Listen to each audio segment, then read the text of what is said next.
J'espère que ça va très bien chez vous. À tout à l'heure.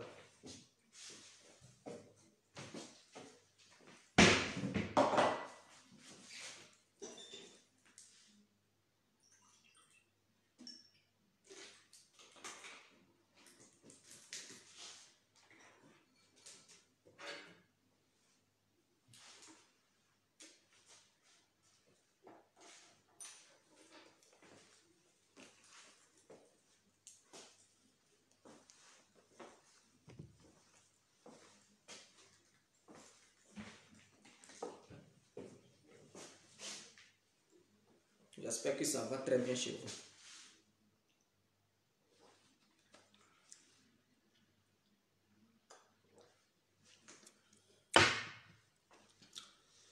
Alors, bonsoir à tous et à toutes.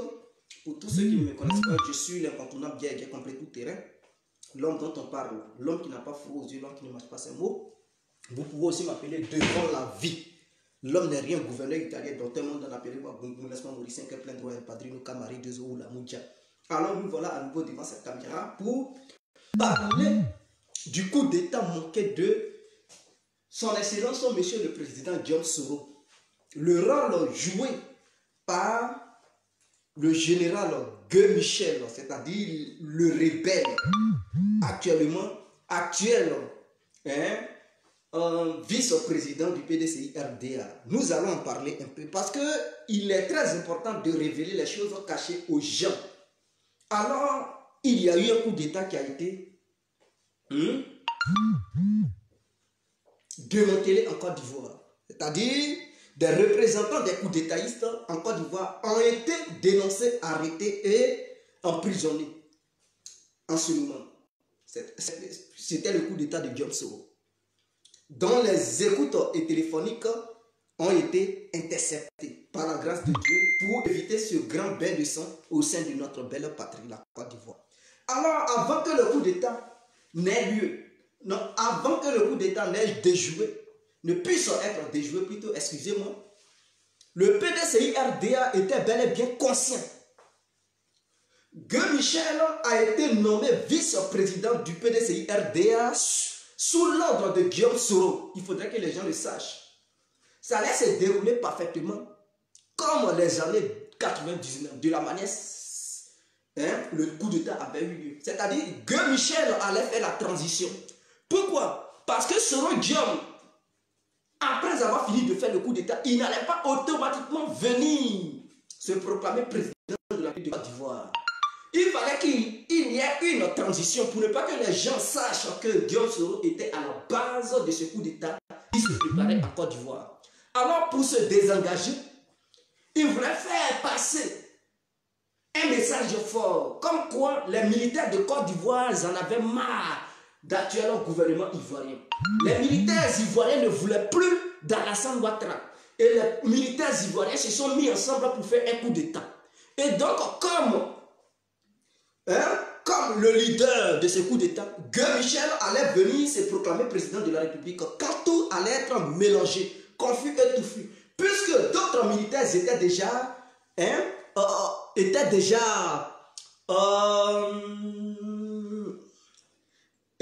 corrompus. Ils savaient déjà dans leur tête qui allait prendre le pouvoir une fois que le coup d'état allait avoir lieu. Ils savaient que c'était Soro Guillaume qui était derrière. Mais pour cacher l'image de Soro, pour blanchir Soro, pour faire croire aux gens que Soro Guillaume n'est pas un rebelle, pour faire croire aux gens que Soro Guillaume est blanchi, lavé et qu'il a demandé pardon au peuple ivoirien. Et que maintenant il est sur une nouvelle ligne directrice. Il est dans une autre dimension, dans une nouvelle vision politique pour ne pas attirer l'attention du peuple ivoirien. Qu'est-ce qu'il a fait? Il a demandé au PDCI RDA, précisément à Henri Konan Bédié, de nommer Guy Michel en tant que vice-président de la Côte d'Ivoire, du PDCI RDA. Excusez-moi, hier j'avais fait une erreur où j'avais parlé de Faufier, mais je voulais parler de Guy Michel. Et donc ce Guy Michel, il a été nommé vice-président, ce n'est pas pour ne rien. Ce n'est pas parce qu'au sein du PDCI RDA, il manque des têtes, il manque des personnes intellectuelles, des personnes intelligentes, des personnes capables de diriger le PDCI RDA, incapables de réfléchir. Non, il y a des hauts cadres au sein du PDCI-RDA, des gens étoffés de diplômes, des gens qui savent ce qu'ils veulent, des gens qui ont un esprit pour pouvoir faire développer le PDCI-RDA et conquérir le pouvoir au sein de notre pays, la Côte d'Ivoire. Mais le rôle de Guy Michel n'est pas un rôle en vain, n'est pas un rôle en l'air. C'est un rôle bien défini, un rôle prédéfini. Ce rôle consistait à faire la transition comme Guy Robert l'avait fait dans les années 99. Donc, Guy Michel a été nommé vice-président du PDCI-RDA.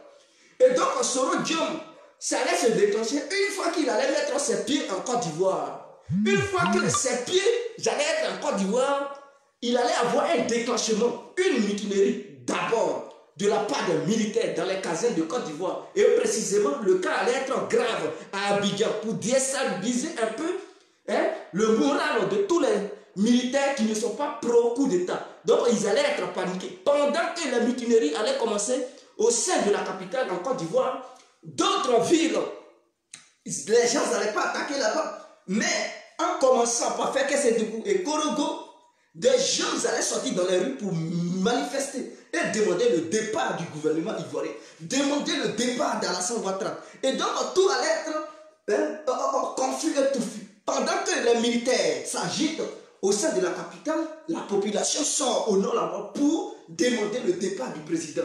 Puisque c'est ce que les militaires ils allaient demander, ils n'allaient pas demander le départ d'Alassane, mais ils allaient revendiquer leur prime. Ils allaient inventer quoi que ce soit pour dire Alassane leur avait promis de l'argent. Donc il n'a qu'à augmenter. S'il n'augmente pas, il donne une certaine heure. Il doit quitter le pouvoir. S'il ne quitte pas, alors ils vont déstabiliser le pays. Pendant ce temps, d'autres allaient aussi déclencher les hostilités. Des jeunes sortis de nulle part, ils allaient encore revendiquer leur somme. Mais ceux-là, ils allaient être des civils. En disant que Alassane leur avait promis de l'argent. Donc, ils revendiquent leur argent. Si Alassane ne veut pas, il n'a qu'à quitter le pouvoir. Donc, pendant cette période, Alassane lui-même, il n'allait plus contrôler la situation. Puisque ça allait se déclencher à peu près partout dans toutes les villes. Même aussi la défense spéciale, ils n'allaient pas pouvoir maîtriser la situation. Ils ne peuvent pas prendre des hélicoptères pour aller bombarder des gens qui sont en civil. Parce que les civils allaient être au devant. Maintenant, quand l'armée allait se déployer partout en Côte d'Ivoire, pendant ce temps, ces civils allaient maintenant aller déterrer les armes pour tirer sur les gens armés. Et pendant ce temps, ils n'allaient pas être en habit, ils n'allaient pas être habillés, ils n'allaient pas être des corps habillés, mais ils allaient s'infiltrer parmi, je dis bien parmi les militants, les civils pour les abattre. Et quand l'armée allait riposter, automatiquement il allait avoir la propagande pour dire à la santé les civils en Côte d'Ivoire. De la manière Laurent Gbagbo, son cas s'est passé et puis il a été déstabilisé. C'est-à-dire on tire sur les forces de défense, les forces de l'ordre et tout. Et quand l'armée riposte, on dit ils sont là tués les civils. Donc cette propagande était déjà programmée pour dire Ouattara il tue les civils. Et donc on demande la population ivoirienne de se lever contre le pouvoir pour chasser Ouattara. Parce que c'est un criminel, parce que c'est quelqu'un qui tue le peuple ivoirien. Donc dès cet instant, les gens allaient se révolter. Ils allaient dire, donc Soro attendait à ce que le Gbagbo aussi tombe dans la danse. Mais Laurent Gbagbo, il doit faire très attention. Bédi aussi et Charles Bleu Goudé ils doivent, en tout cas, eux tous, ils doivent faire attention. Je suis fort surpris et je me pose des questions. Est-ce qu'à la CPI, le prochain, cette prochaine audience, cette histoire de coup d'État ne va pas sortir là-dedans? Question. Mais observons, parce que je suis convaincu que cette histoire de coup d'État risque d'apparaître dans le procès. Parce que d'après les informations que j'ai, Soro Diom m'avait déjà informé, le FPI avait déjà informé le COJEP. Et Bédier, c'est pas pour rien, Bédier s'est déplacé de la Côte d'Ivoire pour venir en Belgique. Il a causé certainement avec son frère Gbagbo. Mais il lui a fait part de ce qu'il préparait parce que ce n'est pas un truc qu'ils ont préparé pendant 2 jours. Non, c'était sur pied. C'est un truc organisé pendant longtemps. Donc c'était un coup préparé pendant longtemps. Donc il fallait mettre d'accord tous les partis politiques qui étaient dans ce coup. Et donc chacun allait gagner sa part. Chacun allait gagner sa part, c'est-à-dire son poste. Quand ça allait réussir, chacun allait prendre pour lui. C'est-à-dire c'était comme un gâteau qu'ils allaient mettre sur une table pour partager. Et donc ceux qui allaient être présents autour de cette table, chacun allait prendre son gâteau, sa part. Donc Gbagbo était informé, Blé Goudé étant informé, puisque Gbagbo ne peut pas parler de la politique. Blé Goudé C'est lui qui est zélé dans ces temps-ci. Et puis il parle. Hier, j'ai fait une vidéo pour dire, Blé, il faut faire attention. Ta bouche est un peu, c'est un peu partout. D'ailleurs, le problème, ils ont commencé à l'accuser qu'il était au courant. Donc, avant que cet ordre ne soit exécuté, Soro Diom s'est déplacé en personne pour aller voir Blé. Pour causer avec lui. Ils ont parlé de d'autres problèmes, mais ils ont parlé de ce problème-là. Suite à ça, Soro Diom a décidé de rentrer au pays pour déclencher les hostilités. Comme ça, ils allaient avoir le soutien des Probabo, parce que sans le soutien des Probabo, Soro Diom n'était pas convaincu qu'il puisse se poser des questions. Est-ce que s'il déclenche, est-ce que les Probabo vont suivre les mouvements? Donc, il fallait d'abord parler aux membres du FPI, aux membres du COJER. Parce que si ils sont d'accord, dans les coulisses, ils peuvent demander aussi aux activistes pro-Blé Goudé, pro-Gbagbo, d'alimenter les tensions pour demander aux membres du FPI et du COJEP de descendre dans les rues. Et puisqu'ils sont souvent écoutés directement, ces gens-là, ils vont descendre. Ils vont dire, oh, c'est nous qui parlons, Gbagbo n'a rien à voir là-dedans, Blé Goudé n'a rien à voir là-dedans. C'est à tant que citoyen ivoirien, on donne l'ordre. Donc on ne donne pas l'ordre à tant que militant du pays, mais on donne l'ordre à tant que militant pro-Côte d'Ivoire. Donc dans ça, ils allaient écarter ces deux leaders, Gbagbo, Blé Goudé. Voilà pourquoi je demande à Blé et Gbagbo de faire très attention. Alors, Bédié, suite à ça, a demandé à Henri Konan Bédié de nommer Guy Michel en tant que vice-président du PDCI. Parce que Guy Michel ne pouvait pas quitter nulle part pour venir s'auto-proclamer président. Une fois que le coup allait réussir, il fallait qu'il soit sur un poste très très stratégique. Il fallait qu'on lui donne une certaine carrure. Il fallait qu'on lui donne une certaine personnalité au pays là-bas pour dire, c'est quand même, ce n'est pas n'importe qui, il était rebelle, mais il n'est plus rebelle parce que s'il a pris le pouvoir, c'est parce qu'il est vice-président. Et comme Bédié est vieux, donc on veut que Guy Michel fasse la transition. Voilà comment Soro Diom a convaincu Guy Michel de prendre la direction du vice-président du PDCI RDA. Et donc, c'est ce coup que Michel attendait. Il attendait ce coup. Soro Diom allait rentrer. Les Wataouais étant au courant de ça. Ils étaient tous convaincus, les Wataouais. Même les Kone Zakaria qui s'opposaient, ils allaient les éliminer dès les premières heures. Kone Zakaria risquait une balle dans la tête parce qu'il n'était pas d'accord avec ses amis. Or, ses amis, ils étaient déjà corrompus. Eux tous, ils étaient corrompus. Donc, ils étaient prêts. C'est-à-dire, tous ceux qui allaient résister face à eux, tous les militaires qui font confiance à Alassane, je ne parle pas des petits soldats, mais les grosses têtes, qui vont essayer de résister face aux rebelles qui étaient convaincus de la part de Soro, qui étaient déjà corrompus. C'est-à-dire ceux qui étaient corrompus, qui étaient déjà à la solde de Guillaume Soro, ils allaient essayer d'éliminer ceux qui allaient leur faire front. Donc en les éliminant, leurs éléments, ils allaient leur demander de se rallier s'ils ne veulent pas subir ce que leur patron subit.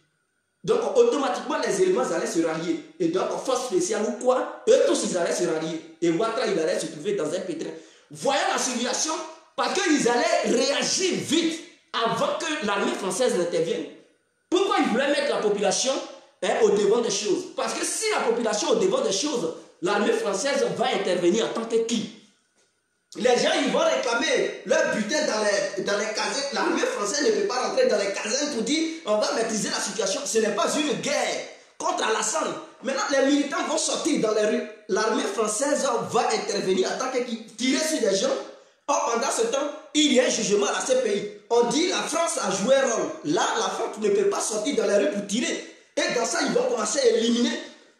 Les civils vont commencer à porter des armes dans les boubous, tirer sur des gens. Une fois que ça allait avoir lieu, mais les militaires allaient riposter.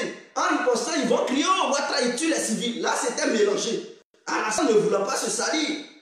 Parce que les gens, toutes les caméras vont se braquer sur la Côte d'Ivoire. Donc, ça va déshonorer son nom. Il sera dans un pétrin.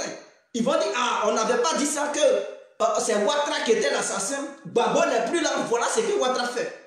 Et ils ne vont pas filmer les images. Vous savez, télévision ne veut plus rien dire. Aujourd'hui, les réseaux sociaux sont plus suivis qu'une histoire de télévision.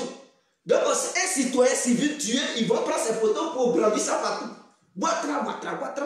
Là, c'était mou pour Alassane. C'était mou. Donc, les militaires, ils allaient maintenant rentrer en action pour dire non, on ne peut pas laisser les civils être maltraités par certains militaires, par nos frères d'armes. Donc, on va intervenir pour maintenir l'ordre. C'est dans cette histoire de maintenir l'ordre-là, Ouattara, ils allaient accompagner Alassane. Et c'est dans ça que Michel allait sortir pour dire il fait la transition. Comme il n'y a plus de gouvernement, il fait la transition en tant que vice-président du PDCI-RDA.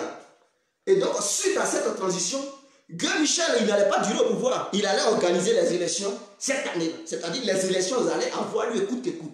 Donc, c'était programmé qu'il fasse une transition de 6 mois. Donc, il allait gouverner pendant 6 mois et organiser les élections. Suite à l'organisation de cette élection, tous les membres du RADP allaient être écartés. Parce que qui allait rester encore au pays? Ceux qui allaient avoir la chance, ils allaient se retrouver à l'étranger. Sinon, le reste, c'est en prison. D'autres aussi, ils allaient périr. Donc, du coup, il n'allait plus avoir de RADP en face d'eux. Il allait avoir les autres candidats quelconques qui allaient être des candidats neutres et les autres partis politiques. Sachant bien le RPI, le PDCI ainsi que Soro Guillaume, qui avaient formaté ce coup, qui avaient préparé ce coup, ils vont commencer à partager le pouvoir. Donc, ils allaient aller aux élections, mais ils allaient tout faire pour mettre Soro Guillaume. Pour se faire pardonner, sa mission, c'était maintenant de tout faire pour ramener Blé Goudé sur le truc comme Babo Laurent. C'était ça le deal. Maintenant, Bédier allait laisser Guillaume Soro gérer le pays. Bédier, sa mission, c'était de nommer quelqu'un comme vice-président. Le pays allait avoir le siège du premier ministre. Et ensemble, ils allaient faire revenir tous les exilés. Ils allaient libérer les anciens militaires. Ils allaient faire venir Laurent Gbagbo, c'est-à-dire négocier s'il fallait payer de l'argent à ces pays pour les ramener. C'était ça pour que Soro Guillaume puisse se faire pardonner. Il allait gérer 2 ans et laisser le pouvoir dans les mains du PDCI. Et par la suite, le RPI allait aussi prendre le butin, c'est-à-dire gérer aussi le pouvoir dans les années à venir. C'était ça le programme.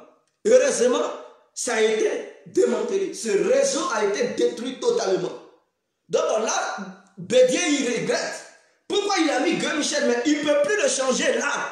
C'est déjà tard. Il ne peut plus le... S'il le change tout de suite, il va savoir que ah, mais tu viens de le nommer, tu veux encore le changer, il y a quoi? Qu'est-ce qui n'a pas marché? Qu'est-ce qui ne fonctionne pas? Donc il est bloqué. Il ne sait pas s'il doit le changer ou il doit le maintenir. Maintenant, en dénonçant cela, il ne peut plus le changer. Il sera obligé de le maintenir là. Mais ce n'est pas encore fini. Le coup est toujours en cours.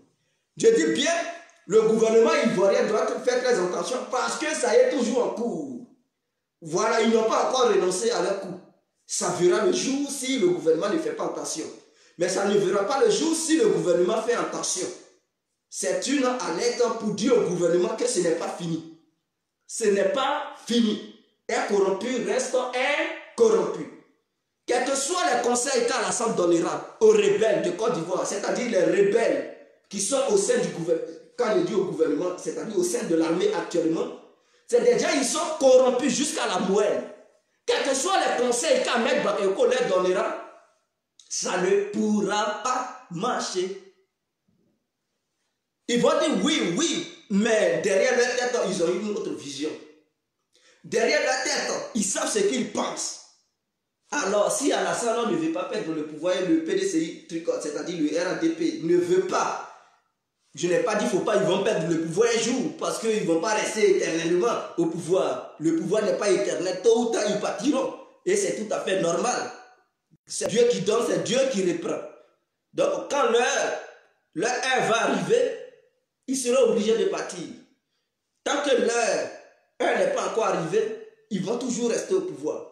Mais cette heure, si eux-mêmes, ils ne prennent pas conscience, ils risquent de partir avant cette heure que Dieu leur a donnée. Alors, le problème c'est quoi? S'ils pensent vouloir donner des conseils à ces gens-là, pour penser que non, tout va bien, ces gens, ils vont rester là pour nous, c'est du mensonge. La seule stratégie pour casser le coup qu'ils préparent, c'est de changer les grosses têtes qui sont au devant de l'armée ivoirienne. C'est-à-dire changer ces gens-là qui sont déjà corrompus, les mettre sous surveillance. Il ne doit pas sortir du pays, il doit être désarmé totalement et rester sous surveillance. Et nommer d'autres nouvelles têtes qui n'ont rien à voir, c'est-à-dire inconnues, des personnes inconnues.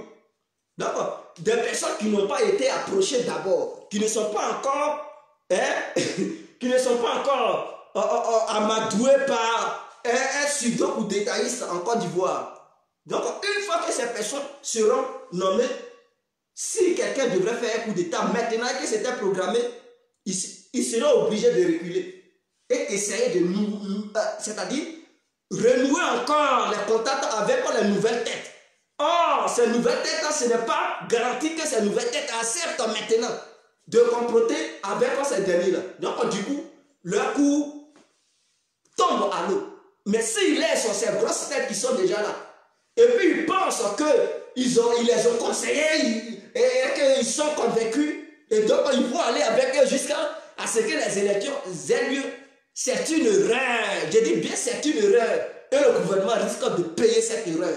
Et cette erreur, c'est une histoire de vie et de mort. Soit vous les laissez, ça pète, vous mourrez, ou soit vous les changez avec d'autres personnes et vous restez en vie. Et les élections se passeront bien. C'est un conseil. Si vous voulez, vous pouvez me traiter de fou. Si vous voulez, vous pouvez prendre ça. Guégué a déjà donné des conseils. À vous de voir. Laurent Gbagbo, ça a été son cas. J'ai dit bien Laurent Gbagbo, là, ça a été son cas. Il a fait confiance à ses militaires. Pendant ce temps, c'est des gens qui étaient déjà corrompus. Il n'a pas compris qu'il fallait les changer. Avant qu'il ne soit trop tard, il les a conservés.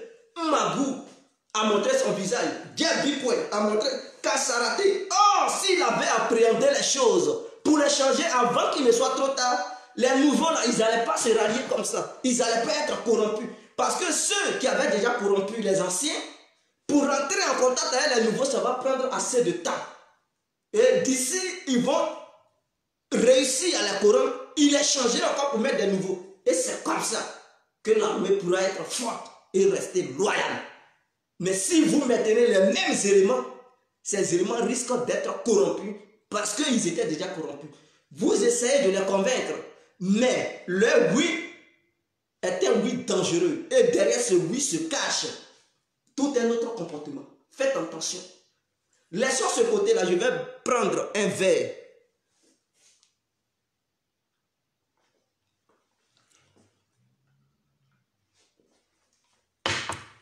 Venons sur un certain Ahmed Kofi Zerou. Ahmed Kofi Zerou est un Ivoirien de père libanais et de mère ivoirienne. Précisément, sa mère vient de Sakassou. Elle est baoulée. Et le père de sa mère, c'est-à-dire, je dis le père, la grand-mère de lui, sa mère, est Atié. Est-ce que vous comprenez? La grand-mère, je dis, lui, sa grand-mère maternelle, voilà, excusez-moi, sa grand-mère maternelle est Atié. Donc, Ahmed Kofi Zerou, qui a déclaré aux yeux de tous les Ivoiriens qu'il va être candidat aux élections présidentielles de 2022, c'est-à-dire de cette année, je vois des critiques sur les réseaux sociaux pour dire, mais qu'est-ce qu'il veut? Mais dis donc, mais nous, est-ce que c'est de la Côte d'Ivoire, les gens parlent, mais un Libanais comme ça, il veut être candidat. Mais frère, ce n'est pas un Libanais. Il est né en Côte d'Ivoire, il n'est pas né au Liban. Hein? Certes, il a un père qui est libanais, mais n'oubliez pas aussi que c'est votre soeur qui l'a mis au monde. Est-ce que vous pouvez comprendre ça au moins? C'est-à-dire, votre soeur ivoirienne qui l'a accouché. Donc, c'est un métis. Et ce métis-là, il n'est pas né au Liban, il n'a pas grandi au Liban. Il est né en Côte d'Ivoire, il a grandi en Côte d'Ivoire, il a fait ses études en Côte d'Ivoire, il est venu aussi en France, il s'est retourné en Côte d'Ivoire. C'est un entrepreneur. Ce dernier, il fait beaucoup pour le peuple ivoirien. Et son argent qu'il a gagné, sa richesse, il ne met pas ça à la disposition du peuple libanais au Liban là-bas. Au contraire, il met ça à la disposition du peuple ivoirien. Vous connaissez un certain Hassan Yassan quelque chose là, qui fait des dons. C'est-à-dire, il fait les œuvres de charité en Côte d'Ivoire, ce Libanais, qui vient en aide dans les Ivoiriens, c'est-à-dire certains Ivoiriens qui ont des problèmes, qui pleurent, qui font appel à des SOS et tout ça. Cet Hassan-là, l'argent ne vient pas de ses propres poches. Est-ce que vous le savez un peu? Ce n'est pas lui-même qui finance les œuvres qu'il fait. Les œuvres qu'il fait sont financées par ce Ahmed Kofi Zéro. Lui que vous appelez Libanais, pourtant il est ivoirien, il n'a même pas la nationalité libanaise d'abord, il est ivoirien. C'est lui qui finance l'autre, c'est lui qui l'a mis en tant que représentant de cette ONG dirigée par ce Yassan quelque chose là. Donc Yassan est le président de ça. Mais le monsieur Kofi Ahmed Zéro, lui il se cache derrière, il ne se montre pas pour dire c'est lui qui finance l'autre. Or pourtant c'est son mouvement. De la manière, le petit frère de Guillaume Soro avait, je ne sais pas si c'est une ONG ou quoi là, qui opérait en Côte d'Ivoire pour aider les gens qui ont hernie, il les opérait et tout ça, mais c'était pour Soro. Mais c'est son petit frère qui dirigeait, il a mis son petit frère devant, et c'est Soro Guillaume qui finançait ça. Donc cette ONG qui appartenait au petit frère de Soro était pour Soro lui-même, mais il ne s'est pas mis devant pour dire je suis le propriétaire. Non. Parce que pour lui, il a dépassé cette dimension. Il est un homme politique. Il ne peut pas encore être président d'une quelconque ONG. Mais il est derrière dans l'obscurité et il finance. Et les autres se montrent. Mais lui, il se cache. C'est ça, l'autre aussi a fait. Mais aujourd'hui, il décide d'être candidat et les Ivoiriens sont étonnés. Il critique. C'est un Libanais. Mais vous avez quoi avec les Libanais? Donc, c'est-à-dire, vous ne voyez plus le côté ivoirien, c'est le côté libanais là, vous voyez. Mais n'est-ce pas, cet truc, Ayoub Zena, cette fille libanaise qui milite pour Soro, vous la soutenez, non? Quand elle avait été convoquée par la justice ivoirienne, suite à certains propos tenus vis-à-vis des policiers ivoiriens, ou bien de l'armée ivoirienne, dont elle reprochait que non, ces gens-là avaient fait quelque chose à Konaté, Zié et tout, et que le juge avait demandé qu'elle se rende là-bas pour l'écouter et se justifier et tout. Mais moi-même, je l'ai soutenu. Beaucoup ont soutenu cette fille pour dire libérez-la. Ne faites pas du mal à cette fille parce qu'elle est ivoirienne. Elle est née en Côte d'Ivoire, elle a grandi là-bas. Donc elle est libre de faire la politique. Je dis bien, elle est libre de faire la politique, elle est libre de choisir qui elle veut. Mais elle, vous ne parlez pas, mais n'est-ce pas, une aussi libanaise, mais une libanaise qui est née en Côte d'Ivoire. Elle a la culture ivoirienne, elle ne connaît même pas la culture libanaise. Si on l'envoie au Liban aujourd'hui, elle va avoir des ennuis parce qu'elle ne sait pas ce que c'est que le Liban. Peut-être elle ne va même pas là-bas, elle ne connaît même pas là-bas, elle ne sait pas comment ça fonctionne. Mais en Côte d'Ivoire, elle sait comment ça fonctionne. Elle parle même mouchi. Elle a fini avec un langage ivoirien. Donc ce monsieur Kofi Zérou Ahmed, c'est un Ivoirien. Il habite au langage, il ne connaît même pas le Liban. Tout ce qu'il fait, c'est en Côte d'Ivoire. Il investit en Côte d'Ivoire. Il dirige une très grande société en Côte d'Ivoire, mais je vais taire le nom de cette société. Donc arrêtez quand même de dire il est Libanais. Il n'est pas Libanais, c'est un Ivoirien. Je vais encore vous rappeler Boni Claveri, cette dame qui a son parti politique en Côte d'Ivoire, qui avait soutenu le RPI en 2010, qui souvent voulait être candidate, mais à cause de la constitution de 2010, elle ne pouvait pas. Mais cela ne l'empêchait pas d'avoir son parti politique. Il y avait une somme qui lui était versée chaque fin du mois au nom de la présidente de son parti. Donc elle gagnait son argent. On veut encore aller loin, mais semble africain, n'est-ce pas, Libanais? Lui-même, il n'est même pas né en Côte d'Ivoire. Il n'a même pas une mère ivoirienne. Il n'a même pas un père ivoirien. Lui, il est quitté en Sierra Leone. Ses parents, lui tenaient en main. Il était bébé. Et puis il a mis, et puis en Côte d'Ivoire, il a grandi en Côte d'Ivoire. Il a épousé une femme ivoirienne, bien sûr. Il a eu maintenant des enfants ivoiriens. Mais il a son parti politique. Il fait la politique. Une somme lui est versée chaque fin du mois au nom du président de son parti politique qu'il est. Mais qu'est-ce qu'il ne fait pas? Mais vous ne parlez pas. Quand ce sont les sommes africains, oui, c'est normal. Quand ce sont les Boni Claveri, oui, c'est normal. Mais lorsqu'il s'agit des autres, non, vous sortez de vos gonds. Mais Yasmine Onyen, je vais prendre le cas de Yasmine Onyen. C'est une femme qui est députée à Cocody, qui avait fait confrontation avec Afoussata Bamba. Afoussata Lamine Bamba, c'est-à-dire l'avocate de Diom Soro, qui avait perdu face à Yasmine Onyen. Mais qui est Yasmine Onyen? N'est-ce pas, vous soutenez cette dernière? Mais je vais vous dire, c'est une femme turque. C'est-à-dire son père, qui est là, Yasmine Onyen, son grand-père est turc. Est-ce que vous comprenez? C'est leur maman qui est ivoirienne. Mais elle est née sur le territoire ivoirien. Elle a grandi sur le territoire ivoirien. Elle ne connaît même pas la Turquie. Elle n'a jamais mis pied là-bas. Ce sont ses parents. Son grand-père qui était turc. Mais elle ne connaît même pas qui est Erdogan. Elle ne connaît même pas les mesures aux îles. Elle ne va même pas en Turquie. Elle a grandi en Côte d'Ivoire. Elle fait la politique en Côte d'Ivoire. Elle est députée en Côte d'Ivoire. Au sein de la République ivoirienne, elle est députée.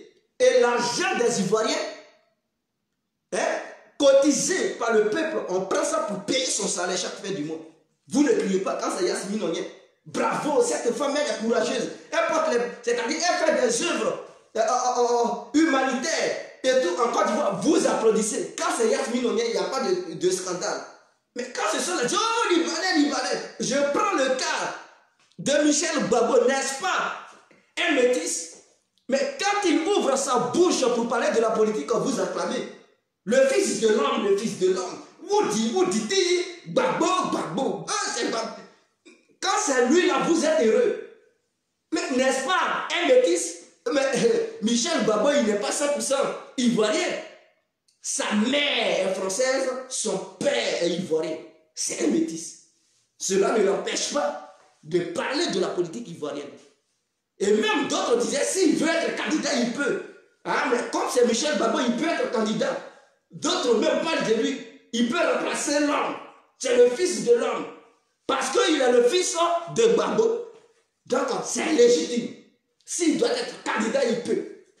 Mais si la personne n'est pas de votre bord et qu'il veut être candidat, oh, c'est le scandale total. Mais pourquoi vous faites en 2 poids 2 mesures?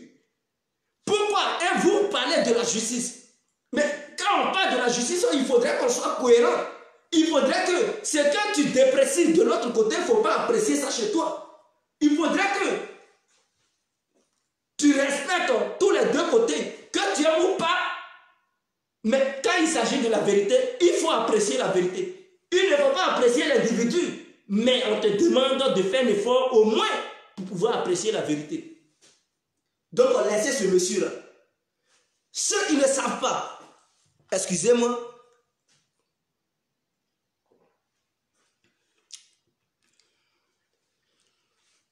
je dis Yasmine Onyen, elle est turque. Quand vous la voyez, elle est métisse, non? Vous vous êtes déjà demandé, elle est de quel truc? C'est quel parent? Est-ce qu'elle est libanaise? Est-ce qu'elle est française? Est-ce qu'elle est... Mais posez-vous des questions. Yasmine Onyen, elle est quoi? Et puis elle est claire, elle n'a pas la peau noire, on dirait les Ivoiriens. Elle est quoi? Mais je vous dis qu'elle a un côté turc, un côté ivoirien. Mais elle est appréciée en Côte d'Ivoire. Quand les gens voient, ils ne parlent pas de ça.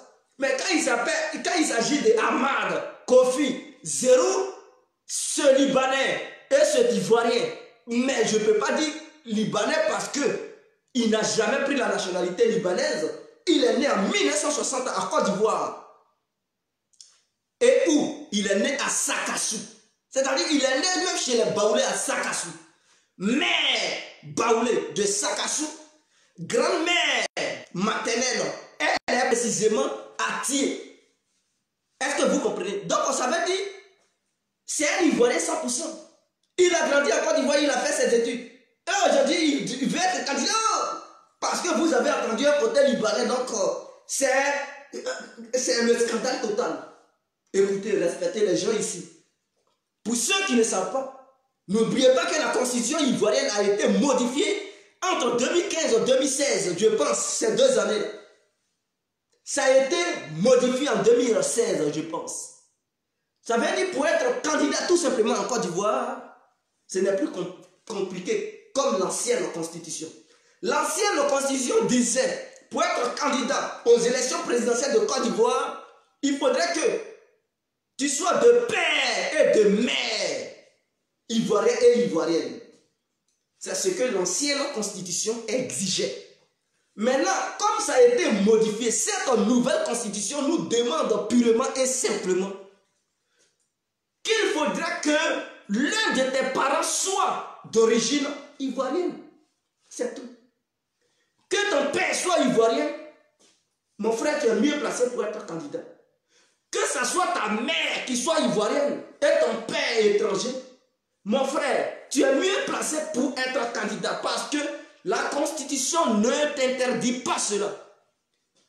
Et aussi, pour être candidat, il faudrait que tu sois dans le pays pendant 5 ans avant la date électorale de cette élection que tu veux participer. Je m'explique.